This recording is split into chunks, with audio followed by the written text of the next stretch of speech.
શ્રીમદ ભાગવત 10મો સ્કંદ 54મો અધ્યાય. શિશુપાલના સાથી રાજાઓનો અને રૂકમીનો પરાજય તથા શ્રી કૃષ્ણ રૂકમિણી વિવાહ. સુખદેવજી મહારાજ કહે છે, શ્રી કૃષ્ણ ભગવાન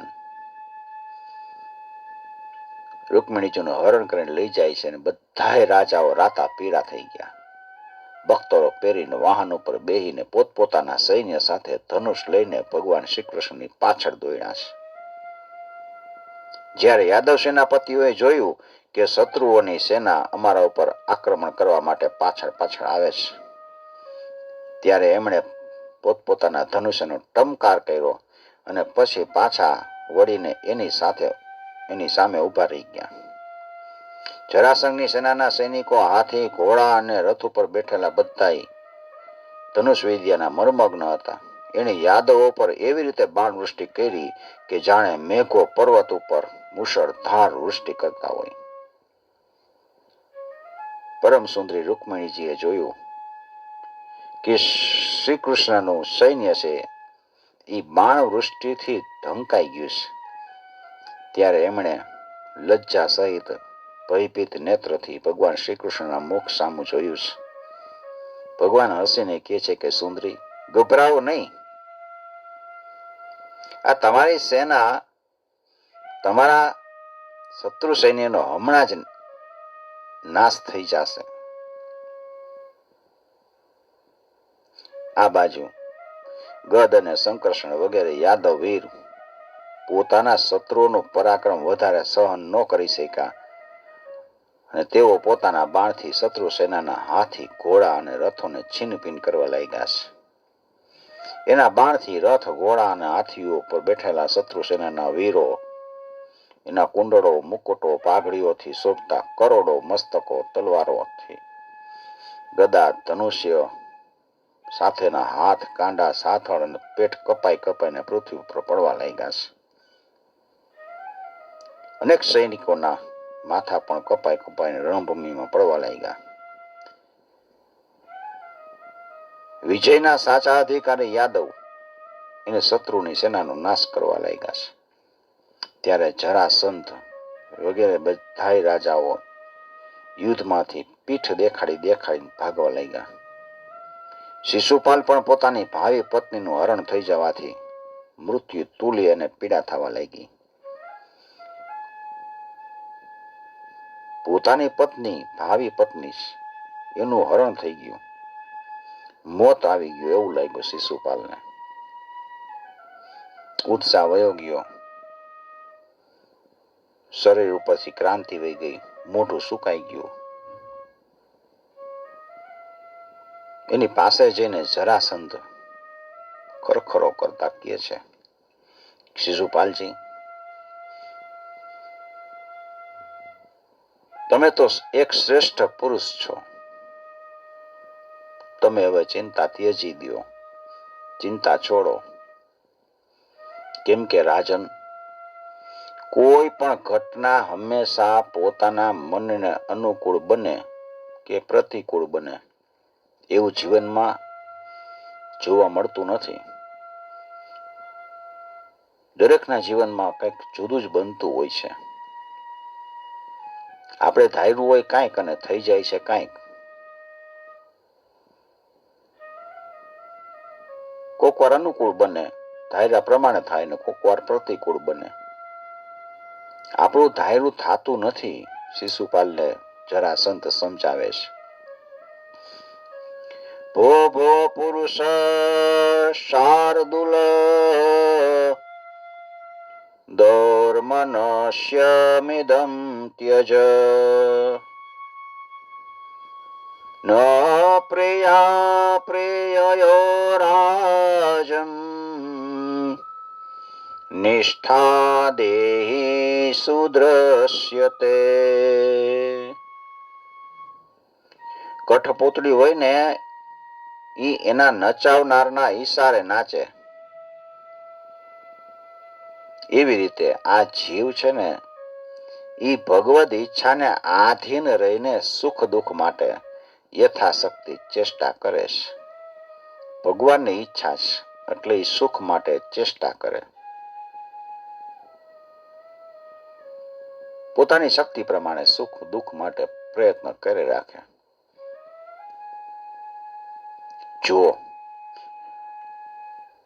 આ શ્રી કૃષ્ણએ મને 23 અક્ષણી સેના સાથે 17 વાર હરાવ્યો અને મેં માત્ર એક વાર જ 18મી વાર એના પર વિજય પ્રાપ્ત કર્યો. એમ છતાંય આ સંબંધમાં હું ન તો ક્યારેય શોક કરું છું અને ન તો ક્યારેય હર્ષ, કેમ કે હું જાણું છું કે પ્રારબ્ધ અનુસાર કાળ ભગવાન જ આ ચરાચર જગતને વશમાં રાખે છે. જેવું જેનું પ્રારબ્ધ, ઈ પ્રારબ્ધ કે ભગવાન કે કાળ એણે આ જગતને વશમાં રાખ્યું છે. એમાં શંકા નથી કે આપણે બધા મોટા મોટા વીર સેનાપતિ નાયક છીએ એના બધાના, છતાંય આ વખતે કૃષ્ણએ ઈ સુરક્ષિત એવી યાદવોની નાની સરખી સેનાને પણ હરાવી દીધી, આપણને હરાવી દીધા. યાદવોની સેનાએ આપણને હરાવ્યા. નાની એવી સેના હતી, એ તો પ્રારબ્ધને લીધે.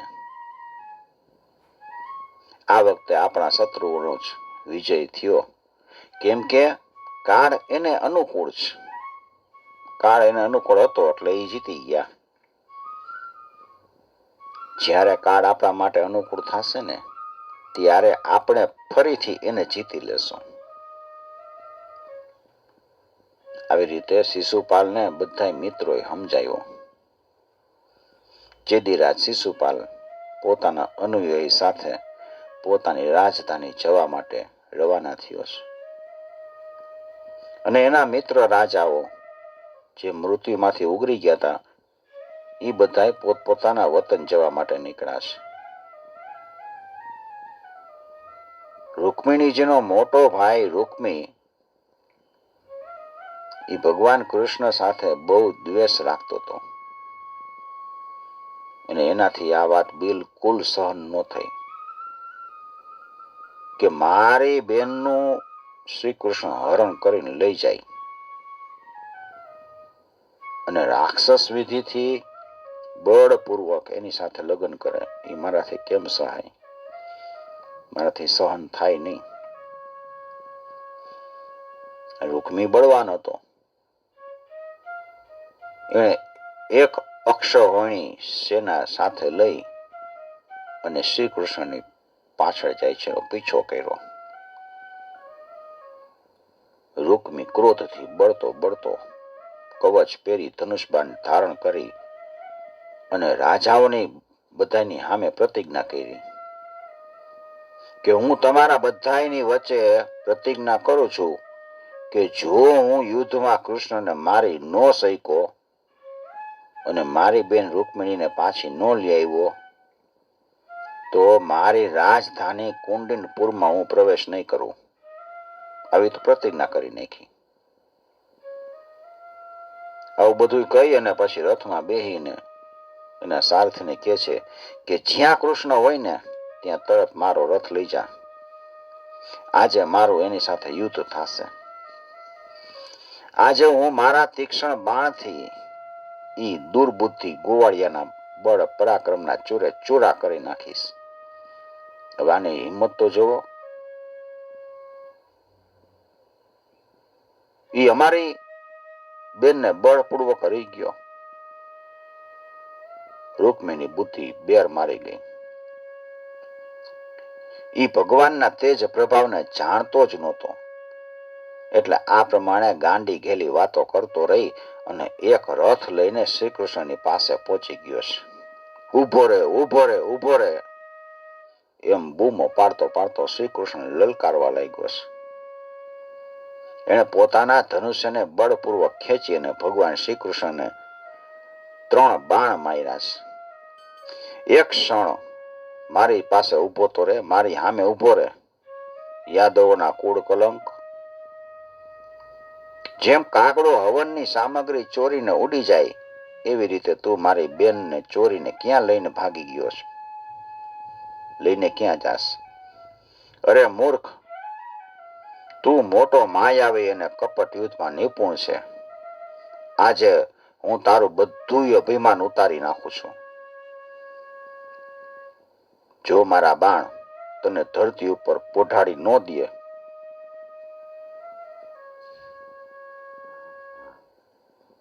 એની પહેલા જ તું આ છોકરીને મૂકીને નાસી જા. રૂકમિની આવી વાતો સાંભળીને ભગવાન કૃષ્ણ હસવા લાગ્યા છે. ભગવાન શ્રી કૃષ્ણએ તરત જ રૂકમીનું ધનુષ કાપી નાખ્યું અને એના ઉપર 6 બાણ છોડ્યા છે. સાથે સાથે ભગવાન શ્રી કૃષ્ણએ 8 બાણ એના 4 ઘોડા ઉપર અને 2 સારથી ઉપર છોડ્યા અને 3 બાણથી એના રથની ધજાને કાપી નાખી.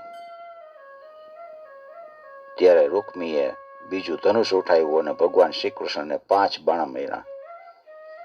એ બાણ વાગતા જ ભગવાને એનું એ ધનુષ કાપી નાખ્યું. રૂકમીએ ત્યાર પછી એક બીજું ધનુષ લીધું, પરંતુ એ હાથમાં લેતા જ અવિનાશી અચ્યુતે એને પણ કાપી નાખ્યું.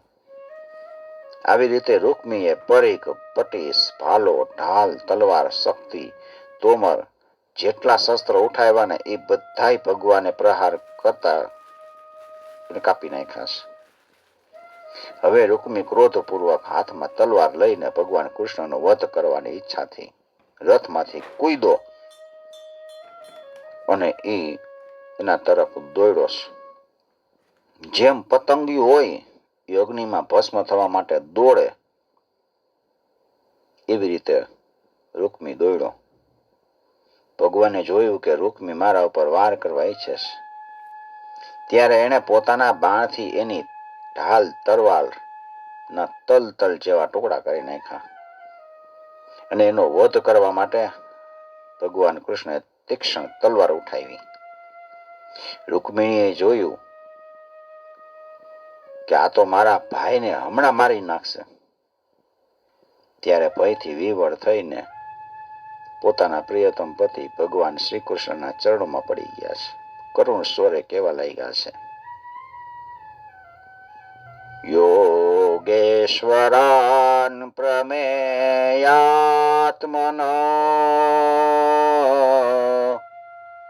દેવ દેવ જગતપતે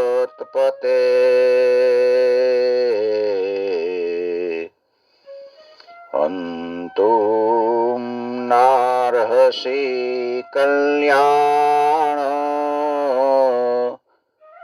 ભ્રાતરમ મે મહાભુજ.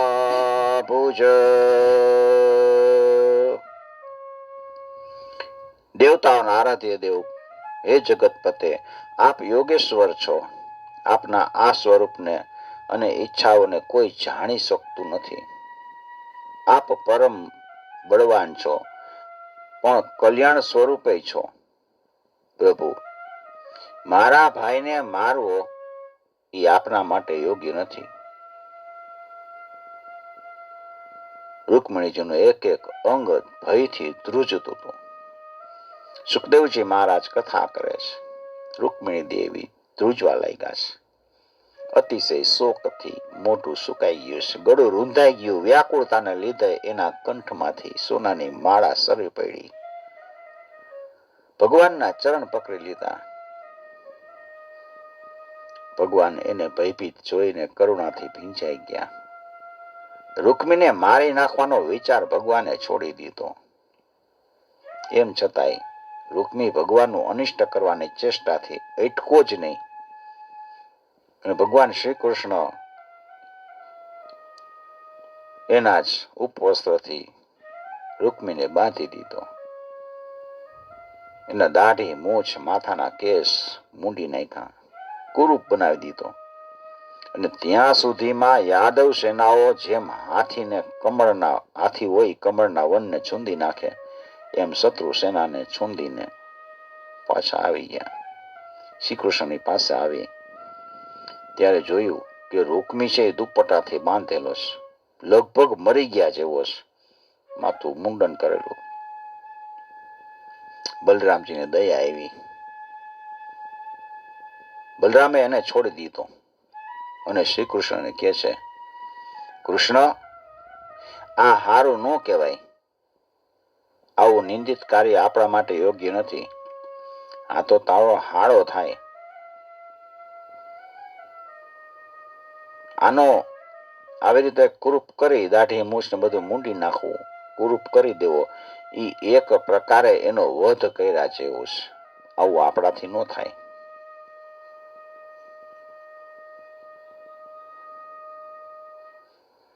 અસાધ્વિદમ ત્વયા કૃષ્ણ કૃતમસ્માજુગુપ્સિતમ વપનમ શ્રુકેશાનામ વૈરૂપ્યમ શુરુદો વધ.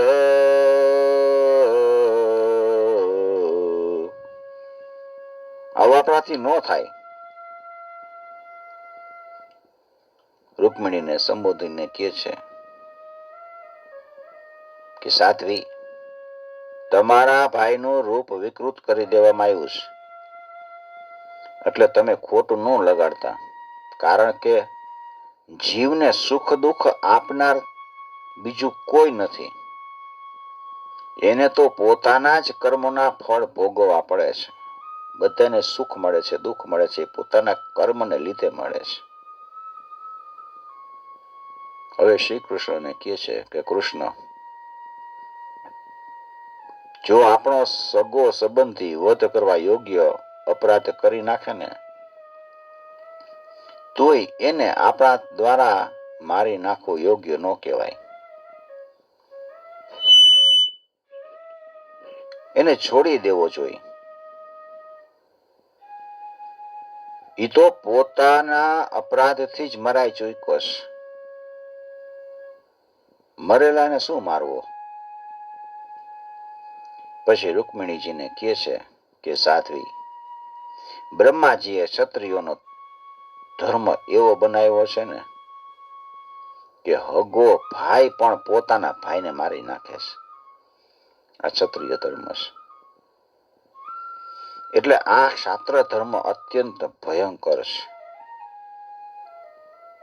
ત્યાર પછી શ્રી કૃષ્ણને કહે છે કે ભાઈ કૃષ્ણ, એ ખબર છે કે જે લોકો સંપત્તિના મદમાં આંધળા બની ગયા છે અને અભિમાની છે, તેઓ રાજ્ય, પૃથ્વી, પૈસા, સ્ત્રી, માન, પરાક્રમ અથવા કોઈ પણ કારણે પોતાના બંધુઓનો પણ તિરસ્કાર કર્યા કરે છે. જેને પૈસાનો અભિમાન આવી જાય એ બધાયનો તિરસ્કાર કરે. સ્ત્રીનો તિરસ્કાર કરે, બીજાના માનનો તિરસ્કાર કરે, પૃથ્વીનો તિરસ્કાર કરે, રાજ્યનો તિરસ્કાર કરે. અભિમાન બહુ ખરાબ છે. રૂકમિણીજી કહે છે કે સાધ્વી, રૂકમિણીજીને કહે છે કે સાધ્વી, તમારા ભાઈ બંધુઓ સમસ્ત પ્રાણીઓ પ્રત્યે દુર્ભાવ રાખે છે. અમે એના કલ્યાણ માટે એમને યોગ્ય જે દંડ આપવાનો હોય એ દંડ આપ્યો છે. તમે અજ્ઞાનીઓની જેમ એની અમંગલ એને માનો છો કે આને દંડ આપ્યો છે. આ તો તમારી બુદ્ધિની વિષમતા છે દેવી. જે લોકો ભગવાનની માયાથી મોહિત થઈને શરીરને જ આત્મા માને, આપણું શરીર છે એ જ આપણો આત્મા, આપણે એવું માનતા હોય, એ ભગવાનની માયાથી આપણે મોહિત થઈ ગયા હોય છે. એને આવો આત્મમોહ થાય છે કે આ મિત્ર છે, આ શત્રુ છે, આ નિષ્પક્ષ છે.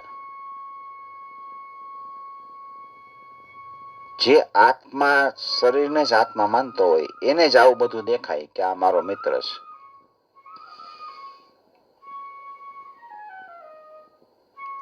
એને આત્મમોહ થાય. આ શત્રુ છે, આ નિષ્પક્ષ છે. આત્મમોહો નૃણામેશ કલ્પતે દેવ માયયા. દેવની માયાને લીધે એવું દેખાય. સમસ્ત દેહધારીઓનો આત્મા એક જ છે અને કાર્ય કારણથી માયાથી એનો કોઈ સંબંધ નથી. જલ અને ઘડામાં ઉપાધિ ભેદથી જેમ સૂર્ય, ચંદ્ર વગેરે પ્રકાશિત પદાર્થો અને આકાશ અલગ અલગ દેખાય, પણ છે એક જ. એવી રીતે અજ્ઞાની લોકો શરીરના ભેદથી આત્માનો ભેદ માને છે. આ શરીર આદિ અંતવાળું છે, પંચભૂત છે, પંચ પ્રાણ, તન્માત્રા અને ત્રિગુણ જ આનું સ્વરૂપ છે. આત્મામાં એના અજ્ઞાનથી આની કલ્પના કરવામાં આવી છે અને એ કલ્પિત શરીરમાં હું અને મારાપણું એને જ જન્મ મૃત્યુના ચક્રમાં લઈ જાય છે. સાધ્વી, નેત્ર અને રૂપ બે સૂર્ય દ્વારા પ્રકાશિત થાય. સૂર્યપ્રકાશ ન હોય તો આપણને બીજું દેખાવાનું શું? નેત્ર હોય તો બધું દેખાય. અને સૂર્ય જેનું કારણ છે, એટલે સૂર્યની સાથે નેત્ર અને રૂપ નો ન તો ક્યારેય વિયોગ થાય છે કે ન તો સંયોગ. નેત્ર અને રૂપનો વિયોગ નથી થતો, એનો સંયોગ નથી થતો. એવી રીતે આ સમસ્ત સંસારની સત્તા આત્મસત્તાને કારણે જણાય છે. આત્મસત્તા છે એટલે આપણને સંસારની સત્તા દેખાય છે કે આ સાચું છે, આ ખોટું છે, આ સંસાર છે.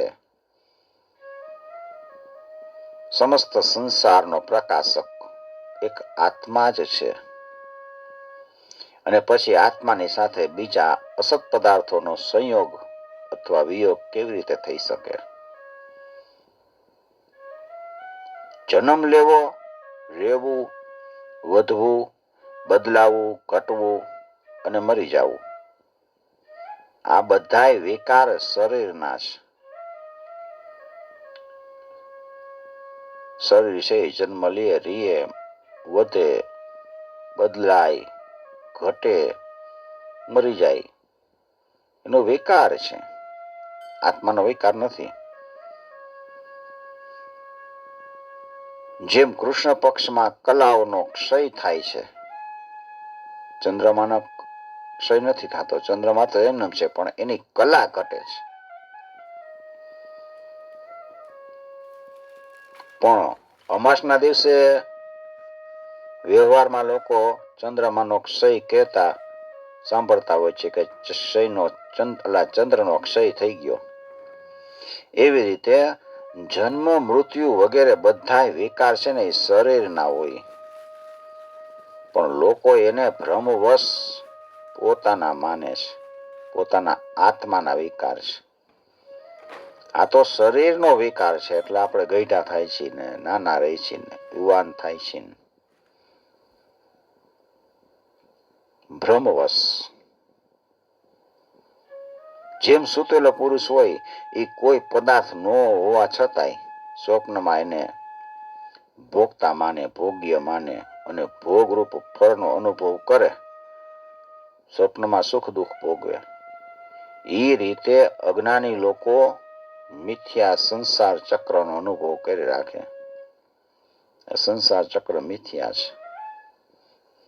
એટલે સાધ્વી, અજ્ઞાનને કારણે થનારા આ શોકને તમે ત્યજી દો. આ શોક અંતઃકરણને શોષી લે છે, એને મોહિત કરી દે છે. એટલે આને છોડીને તમે પોતાના સ્વરૂપમાં સ્થિત થઈ જાઓ, પોતાના સ્વરૂપમાં, આત્મ સ્વરૂપમાં સ્થિત થાઓ. તસ્માદ જ્ઞાનજં શોકમ આત્મશોષ વિમોહનમ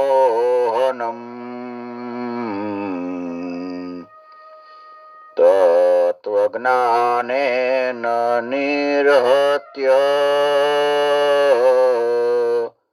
સ્વસ્થા ભવ શુચિસ્મિતે.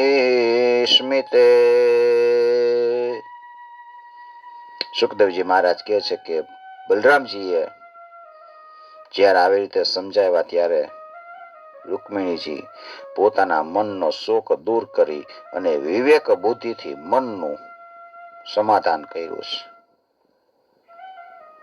રૂકમિણી સેના અને એના પરાક્રમનો નાશ થઈ ગયો, માત્ર પ્રાણ જ બચ્યા. એના ચિત્તના બધાય આશા અરમાન બધાયનો નાશ થઈ ગયો, બધાય વ્યર્થ થઈ ગયા. અને શત્રુઓએ એને અપમાનિત કરીને છોડી દીધો. એ પોતાને કુરૂપ કરી દીધો હોવાથી દુઃખદ સ્થિતિ ભૂલી શકતો નહોતો. મને પકડીને બાંધ્યો, મને કુરૂપ કરી દીધો, આ મગજમાં લાગી ગયો. એટલે એ પોતાને રહેવા માટે ભોજકટ નામની એક બહુ મોટી નગરી વસાવી. પહેલેથી એને પ્રતિજ્ઞા કરી હતી કે હું કૃષ્ણને મારીને મારી બેનને પાછી લઈને નહીં આવું તો આ કુંડિનપુરમાં પ્રવેશ નહીં કરું. એટલે પોતાની બીજી નગરી બનાવી, એનું નામ હતું ભોજકટ.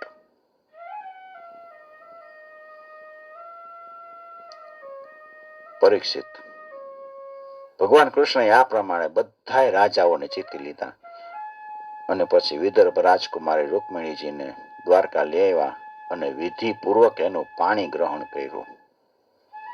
ભગવાન ભીષ્મક સુતામેવમ નિર્જિત્ય ભૂમે પાન પુરમાની અવિધિવદુ વદુપયે મે કુરુદ્વઃ. હે રાજન, એ સમયે દ્વારકાપુરીમાં ઘેર ઘેર ઉત્સવ થયો. કેમ ન થાય? યાના બધા લોકોનો યદુપતિ શ્રી કૃષ્ણમાં અનન્ય પ્રેમ હતો.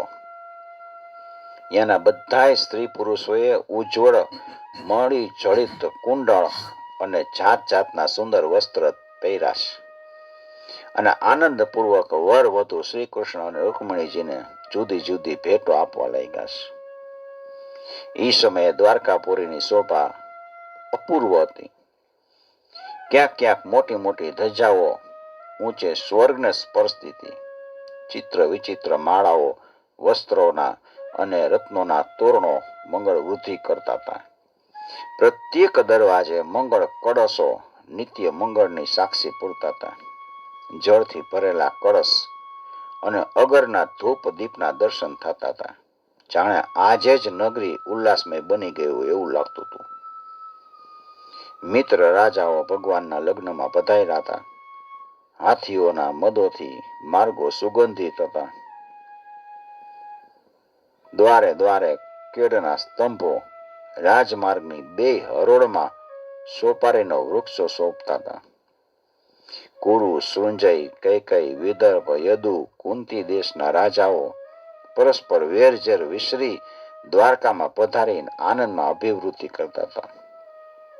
જ્યાં ત્યાં રૂકમિણી હરણની જ ગાથા ગવાતી હતી. એ સાંભળીને અન્ય દેશોના રાજાઓ અને રાજકન્યાઓ અત્યંત વિસ્મિત થઈ જતા હતા. મહારાજ, ભગવતી લક્ષ્મીને રૂકમિણીના રૂપમાં સાક્ષાત લક્ષ્મીપતિ ભગવાન શ્રી કૃષ્ણ સાથે જોઈને દ્વારકાવાસીઓ સ્ત્રી પુરુષોને બધાને પરમ આનંદ થયો. રૂકમિણી છે એ લક્ષ્મીજી જેવા છે અને શ્રી કૃષ્ણ છે નારાયણ જેવા છે. બધા આનંદિત છે. બોલીએ શ્રી લક્ષ્મી નારાયણ ભગવાન કી જય. દ્વારકાયામ વૃદરાજન મહામોદ પુરોકશામ રૂક્મિણ્યા રમયોપેતમ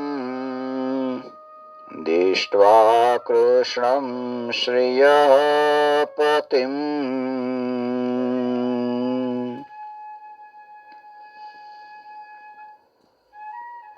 इति श्रीमद्भागवते महापुराणे पारमहंस्यां संहितायां दशमस्कन्धे उत्तरार्धे रुक्मण्योद्वाहे चतुःपञ्चाशत्तमोऽध्याय श्रीकृष्णार्पणं समर्पयामि.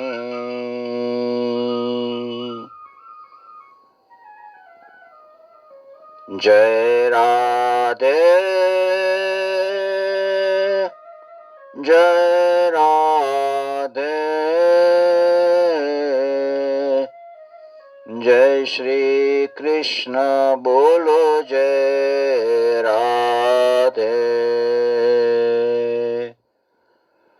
जय राधे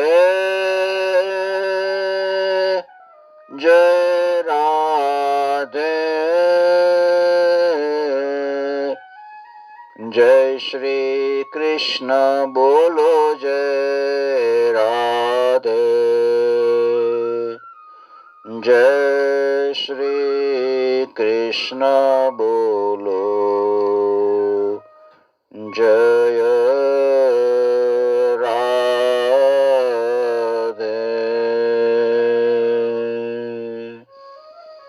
जय श्री कृष्ण बोलो जय राधे